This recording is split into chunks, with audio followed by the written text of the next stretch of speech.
একটি ছোট গ্রামে রিফাত নামে এক তরুণ থাকত।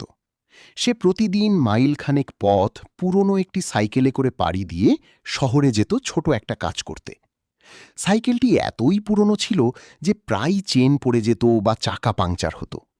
রিফাত মনে মনে খুব আফসোস করত আর ভাবত, কেন আমার ভাগ্য এত খারাপ, কেন আমার একটা ভালো বাইক নেই। একদিন কাজ থেকে ফেরার পথে বনের ধারের রাস্তায় তার সাইকেলের চেন আবার ছিঁড়ে গেল। সে বিরক্ত হয়ে সাইকেলটি রাস্তার পাশে ছুঁড়ে ফেলে দিয়ে ঘাসের ওপর বসে পড়ল। ঠিক তখনই সে দেখল দূরে গাছের নিচে এক বৃদ্ধ লোক বসে আছেন, যার পাশে একটি হুইল চেয়ার রাখা। বৃদ্ধ রিফাতকে দেখে হাসি মুখে ডাকলেন এবং বললেন, বাবা, আমার এই হুইল চেয়ারের একটা চাকা আটকে গেছে, একটু দেখবি? রিফাত সাহায্য করতে এগিয়ে গেল। চাকা ঠিক করতে করতে সে লক্ষ্য করল বৃদ্ধের পা দুটো নেই। অথচ বৃদ্ধের মুখে কোনো আফসোস নেই, বরং এক অদ্ভুত প্রশান্তি।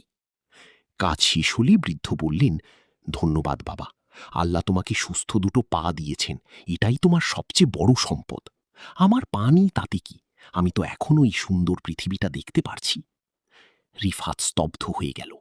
সে নিজের পুরনো সাইকেলের কথা ভেবে অভিযোগ করছিল, অথচ এই মানুষটির পা না থাকা সত্ত্বেও তিনি কতটা কৃতজ্ঞ। সে দৌড়ে গিয়ে তার পুরনো সাইকেলটি তুলে নিল এবং পরম মমতায় চেনটি ঠিক করল।